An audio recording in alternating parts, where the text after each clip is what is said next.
What I like about St. Augustine is that it really challenges you in your everyday classes to grow in the intellectual and theological and moral virtues. That's what our teachers really push us to do, and our staff. We learn through our studies to really not just be a comfortable Catholic and to look out in the world and ask questions. Like St. Augustine said, our hearts are restless until they rest in thee, and that's really, I think, the motto of our school. It really pushes you to be a good Catholic every single day. Yeah. Okay, on go, you're going to let go of the brake, and you guys are going to push, but with 40 pounds constant.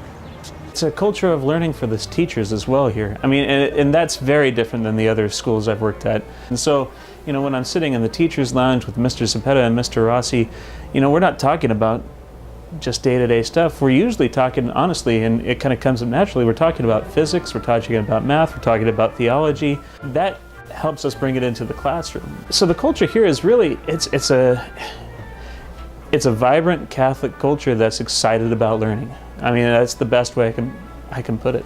Pledge of Allegiance. What we do here is we see the student, we see the teacher, and we see Christ. And that's the goal for everybody.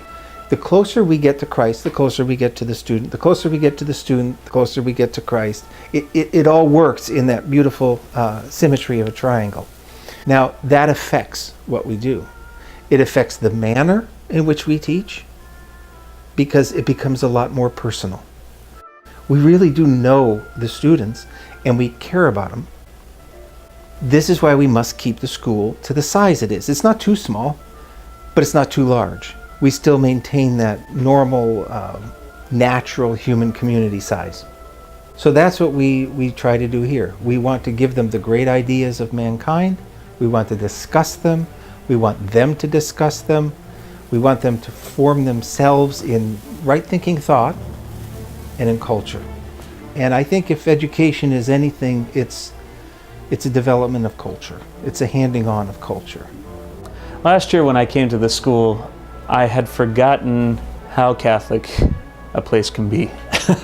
And I came from a Catholic school. I mean, I forgot how vibrant Catholicism can be. And when I saw that, I remember being in there for that All Saints Day celebration where all the little kids get up and they all say their saint, you know, and they play a guessing game with the saints. I'm sorry. When I saw that, I wanted that for my son. I really did. And I wanted him to grow up in that community where he can learn about the saints, he can learn about Catholicism, and it could be something living inside of him, and something that's so absolutely a part of his life that he will never forget about it. No matter what, he will never forget about it. And so, I mean, we had the option. My wife works in public schools. We were going to put him in public schools so he could be close to my wife, and we just thought, gosh, after seeing that and after going home and talking to my wife about that, we knew what we wanted for our son. And we knew we wanted him to be here because of that.